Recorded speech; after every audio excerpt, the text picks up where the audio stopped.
You're listening to the Evolving Truths podcast, featuring mother-daughter hosts Shannon and Alexus Ray, where honest and vulnerable conversations about personal growth create a connection between all of us. You're invited to experience the transformation that occurs when we allow the truth of who we are to evolve. Hello, you beautiful heart and soul. Welcome back to Evolving Truths. My name is Alexus Ray, and with me, as always, is my beautiful and hilarious and wonderful mother, Shannon Day. Girl, you have got to stop laughing when I introduce you. I love it. It makes me smile. And also, I'm pretty sure, and we'd have to go back and listen to all of the episodes, but you just said all those wonderful ways to describe me. And then you said mother. And usually you say mom, mama. I don't know. It just sounded very official. And I'm happy to be here with you, Alexus Ray, my daughter. How are you doing today? You're right, though. I've never used the word mother, and I know I haven't, but, I'm throwing some authority behind your name. I like it. I'm doing great today. I know we were just kind of laughing and chuckling, and it's nice to be here with you. I don't really have any plans this afternoon after we're done recording, and I'm just kind of going with the flow today. I'm enjoying that. How are you doing? I am good. I have a busy weekend of work and plans. We do this thing every year called the Keg Hunt, where there's a team of us and it's in Old Town Fort Collins, and it's a scavenger hunt. The first year we did it, because we messed around so much, we finished with barely 3 minutes to go in the whole thing. The next year that we did it, I want to say we came in maybe third. And so bar has been raised. It's really interesting too, because there's a few people on the team that are pretty competitive. And then there's me. They send you to bars and restaurants, and a lot of times the places will have specials, or they send us to local stores. So I find myself being the one to chat with people in the store and maybe purchase something and, have fun. I also have been told that I can no longer creatively think. Some people refer to creative thinking in a game as cheating. So many questions. So when you say that we finished with 3 minutes left, how much time do they give you? Oh, hours. Our color this year is purple. Our team is the Beer Bunnies. We have the same logo. We use it every year with a cute bunny on the front laying against a keg, and then a little saying on the back. It says something like, it's not just beer, it's a lifestyle, or something like that. I don't know. That's our team. So there's tons of people. And I'm pretty sure it's a 5-hour time limit, maybe. I don't read the rules. You just show up. Which is also why I think me being judged so harshly for creative thinking. Well, hold on. Let's not. So I'm going to ask you about that in a second. So, okay, we're saying you have 5 hours. Sure. How do you get from all of these places? Our feet. Oh, we walk. Yeah. So 1 year we walked over 7 miles. Bare minimum, we're probably going to walk about 5. Oh, look, here are rules. Yeah, I see rules. And so we all start in the same place. We get little eggs, and the egg is filled with a clue. And then you take off and get to the next place. And then you have to collect an egg from that place. And a lot of times you have to do something when you get there. So you might have to solve a puzzle or a riddle, or sometimes you have to buy something and you have to pay an exact change. So we also make sure we have change with us, maybe a safety pin, a bobby pin, a tape measure. We try and just kind of load a bag with random things, because you never really know what they're going to ask for. Okay, this brings me to my last question of, when you say creative thinking or problem solving, what do you mean? Also this year, it starts at 11, ends at 5. So we have 6 hours. Well, so 1 year we had to get something from the ice cream store, and there was a really super long line. And so I went up near the front and I chatted with the people in line, and I said, hey, I'm doing this thing. I'll buy you an ice cream if you'll let me just pop in here with you online and get my egg. And they go, yeah, go ahead. It's fine. I feel like that's great. And there's absolutely nothing wrong with that. Thank you. I thought so as well. My team, however, was like, well, people could see you and think it was cheating and you can't do that. And the rules are very specific about that. So apparently there is something in the rules that say you can't go to front of lines. Also, you have to finish as a team. One year, a distillery was a place that we needed to get a clue and met some fun people at the bar. And so I was just having a great old time and we needed to leave and I didn't want to leave, but I had to leave because the whole team has to finish together. That was going to be my next question. You're drinking throughout this. You can, if you want to. Here in the rules and in large print, drink at your own risk. It is not forcing everyone to drink. That's what's going on in my world. Nice. So this is Easter weekend. Is it always Easter weekend? I really don't know the answer to that question. Gotcha. Maybe it is called the Easter keg hunt. Well, thanks for telling me that. My Easter plans are on Sunday. It's supposed to be like 90 degrees here. And I'm really hopeful that everyone is not at the pool because they have to be doing like Easter Sunday stuff. And that like, I'm just going to have the pool to myself.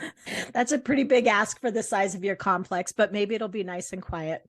I mean, in that sense, again, I feel like the odds are high. Yeah. May the odds be ever in your favor. Yeah, girl. I think it's 3 fingers, not 2. Also, speaking of your pool, when I was there visiting and we went on a Saturday, it wasn't crazy, but you definitely felt a Saturday vibe and atmosphere. More energy. Yeah.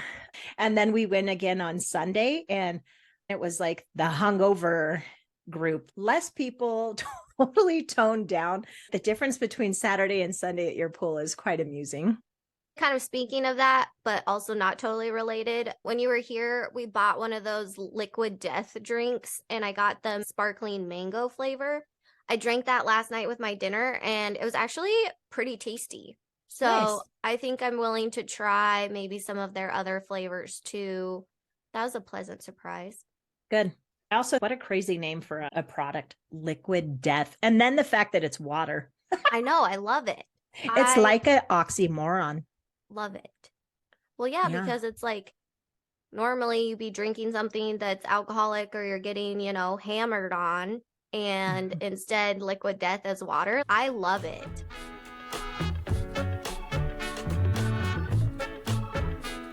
Okay, well, now that we're all caught up, Mom, you want to introduce today's topic? I'm not really sure how to introduce it other than kind of sharing my experience, I guess. I think that's a great way to do it. Okay. A few months ago, I was in Denver dog sitting, cute puppies, but I went and joined a friend of mine for a workout at Board 30. For those not familiar, I'm sure they have them in other parts of the country, maybe named Board 60 or...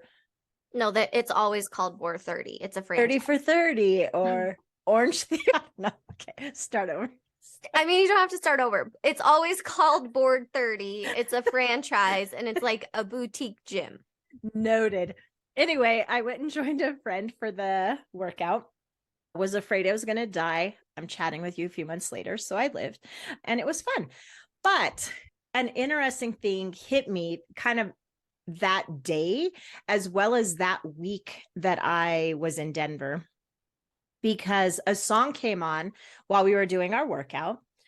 And this is a song that I had liked when I first heard it. I was like, oh, this is a good song. Well, then I found out that this song was played in this movie.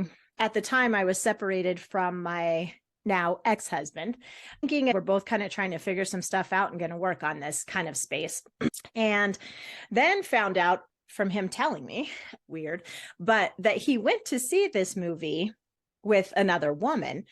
And mind you, this is not a movie that you just go randomly see.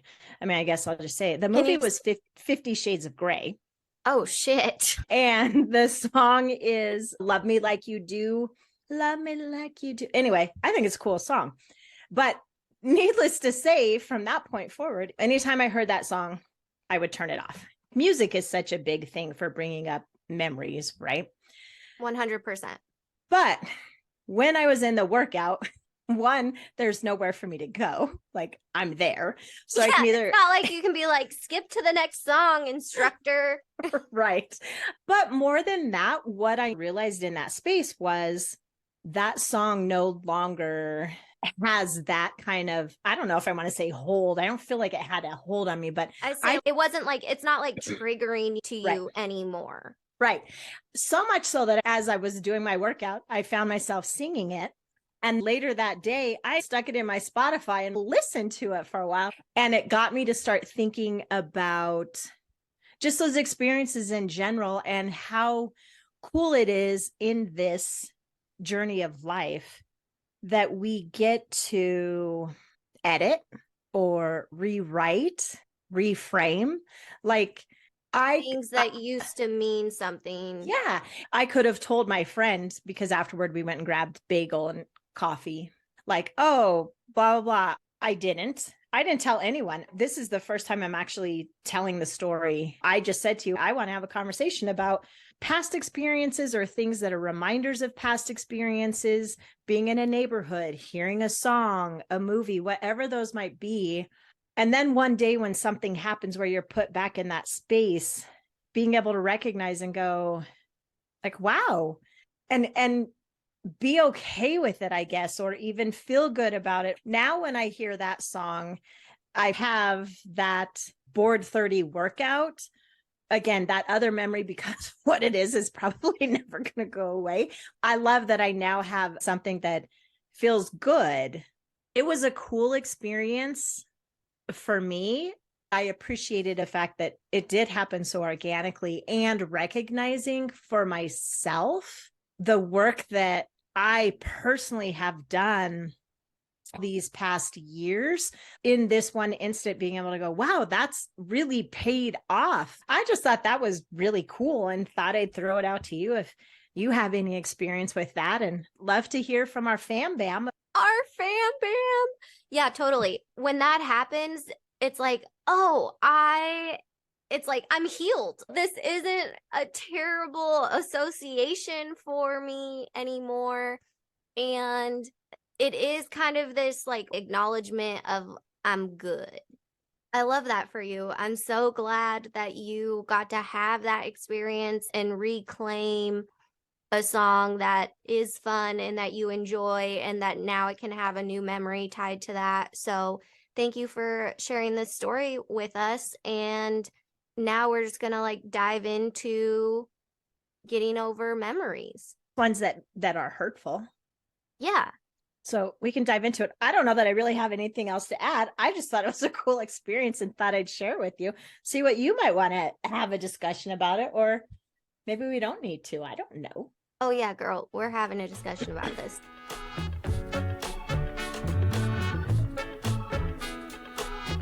Music is a huge memory association. There are still songs that make me think of particular relationships specifically. Mm-hmm. And now I'm at the point where I can listen to them versus in the past be like, oh, I'm sworn off of it. It is, so it's not just nice, but it's like comforting that you're okay now listening to this. It could even just be like an old place that you used to go to with someone who was in your life and now they're not, but you would frequent that place together. Mm-hmm. Mm-hmm. Yeah.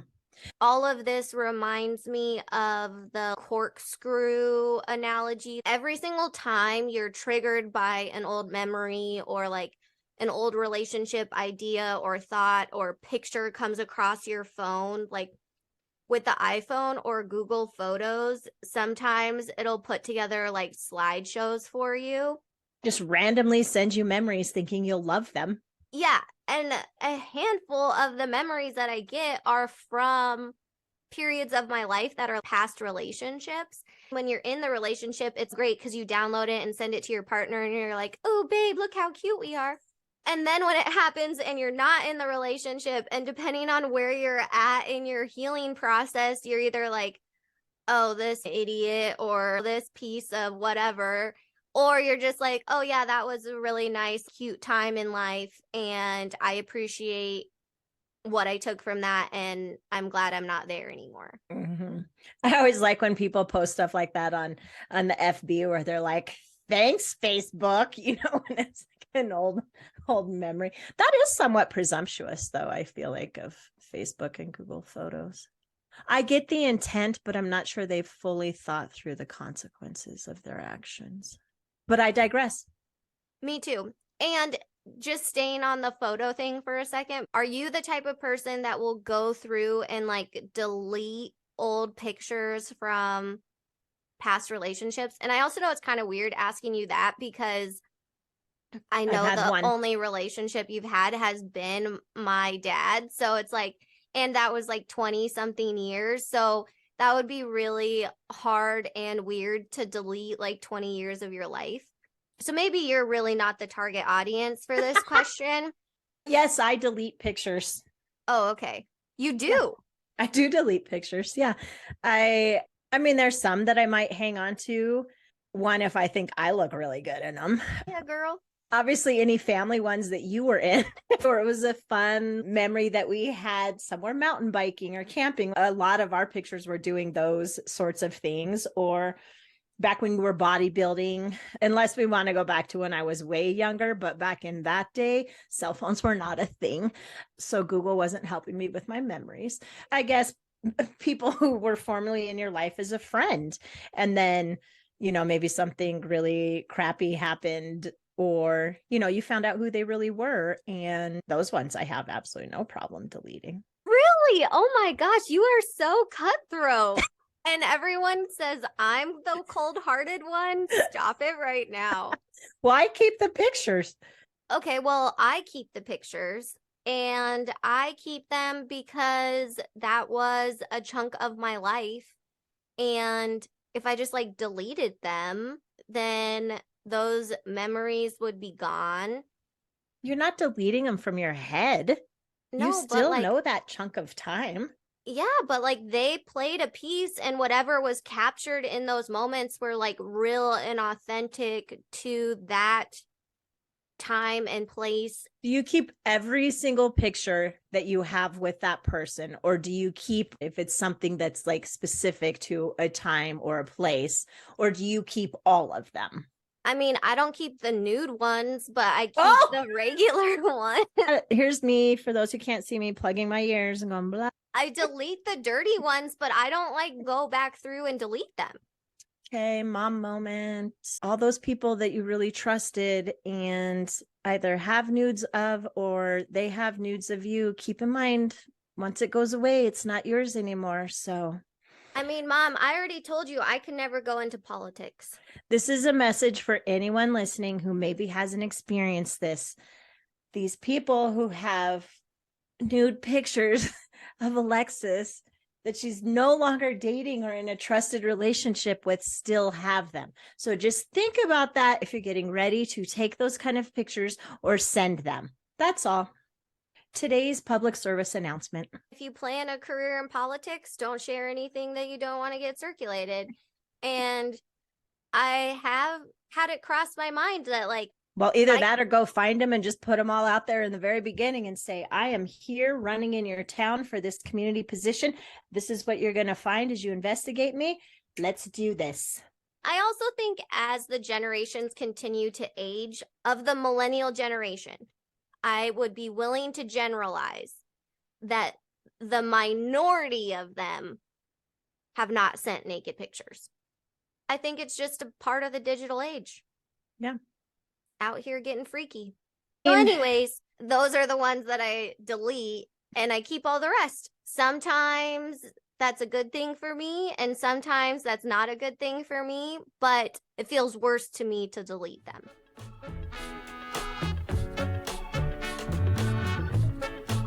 Circling back to what we're actually talking about, reclaiming memories and songs and making new memories to them, and the acknowledgement of the work that you've done to grow past what it once was. What have you done in the past handful of years that has allowed you to have this random song come on and you be like okay with it to the point that you added it to your liked playlist again? I just expected this to be a fun topic and not get deep. That just felt deep.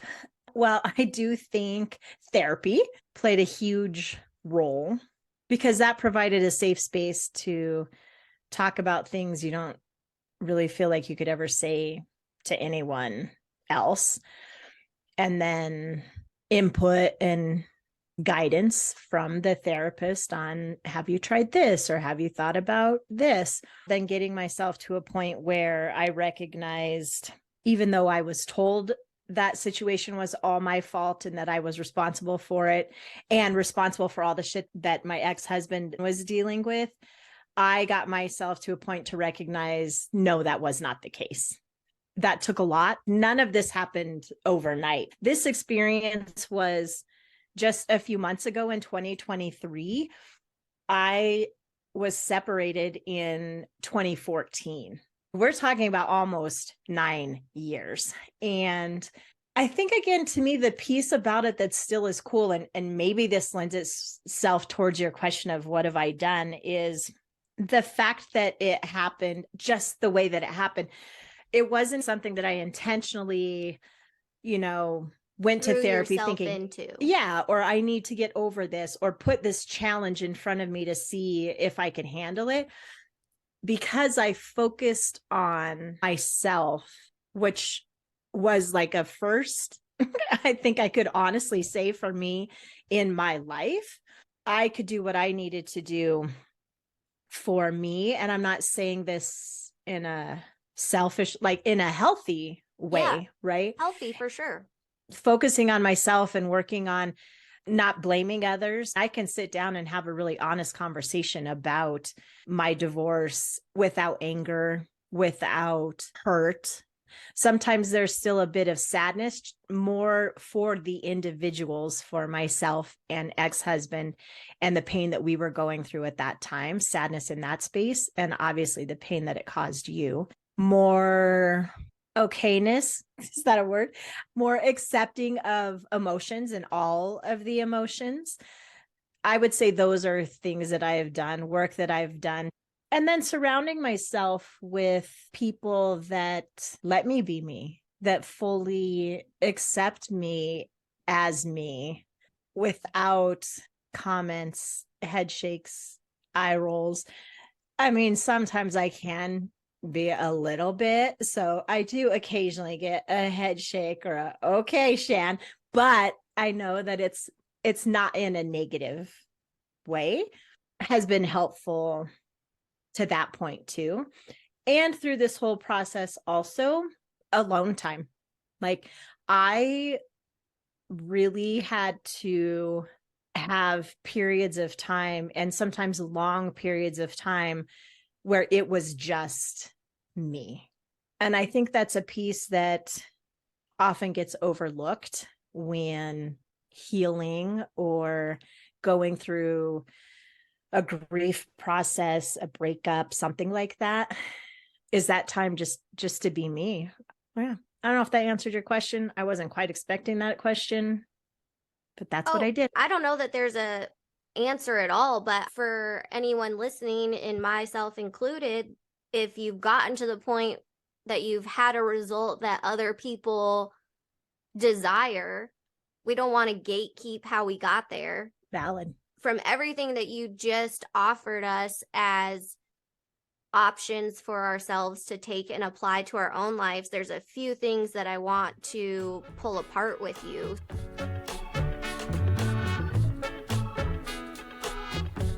The ability to have a conversation now about your experience with separation and divorce, and to not get choked up about it or overly emotional in that moment.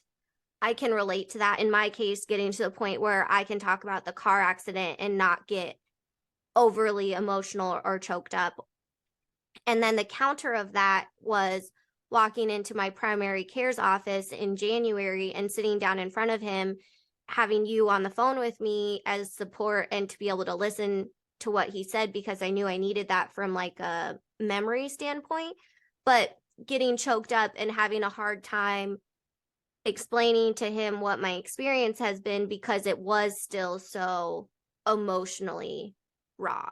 And from what you're saying, it takes me back to that corkscrew idea again. And I feel like now that is the end of the corkscrew, like the tip where the corkscrew ends is getting to the point where you can have a conversation about that particular topic or experience and not be emotionally triggered. Like you can just acknowledge, yep, this is what I went through. This was my experience. This is what I learned. This is what I took away. This is what I left behind. And I guess I recognize that that's because you've made enough revolutions around that corkscrew. You've gone past enough triggers, enough tough times, enough conversations, enough pulling it apart that you can look at it at the same time as having felt all of those emotions, that now you've just gotten to the point where you're like, I'm good.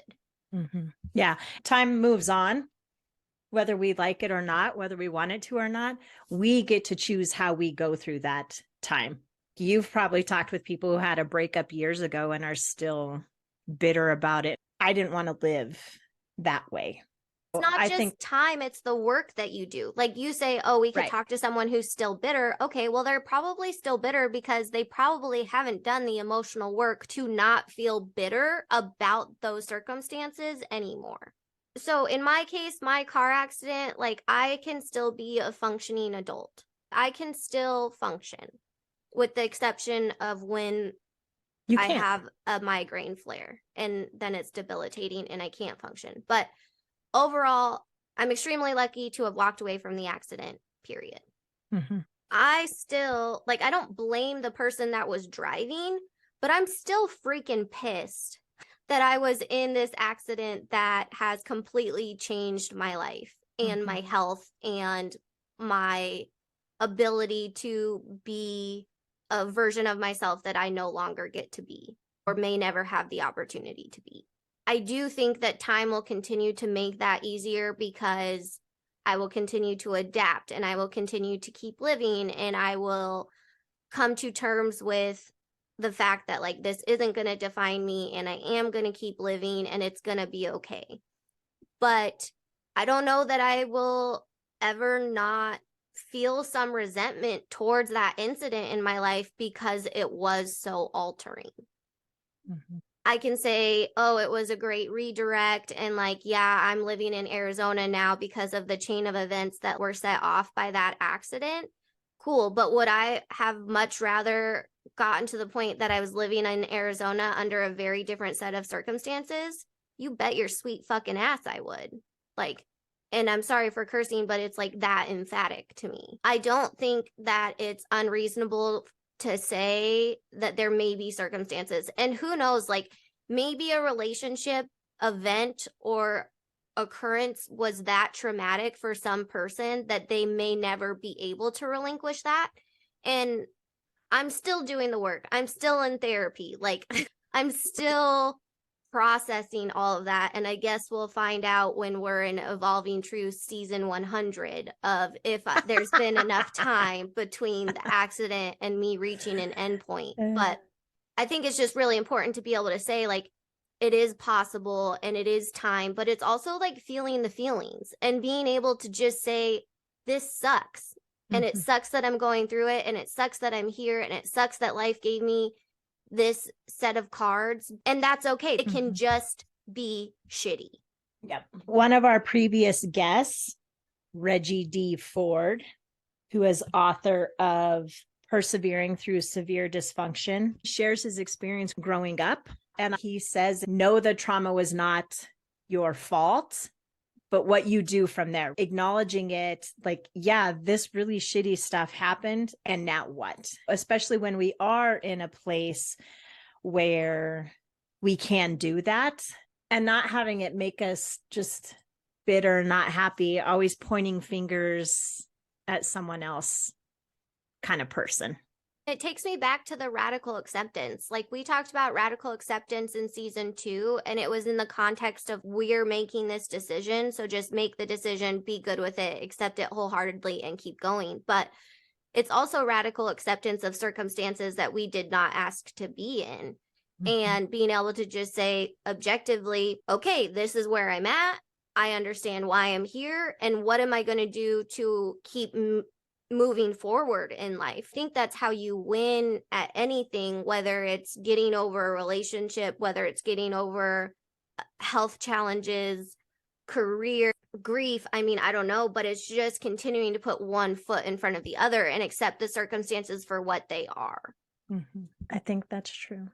And then to bring this back to a fun space, getting to have those times that pop up, like that experience that I had at Board 30 when that song came. I'm like, just having something that happens in your life where you go, wow, look at this.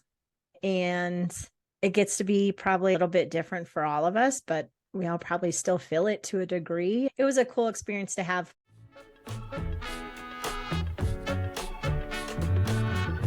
Okay, well, one last thing that I want to pull out of like the suggestions that you made. And that was my experience, what I did. I'm not suggesting anything to anyone.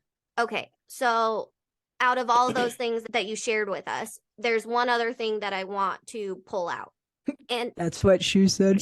I love it. The time that you said, I just needed me, like I just needed to be on my own.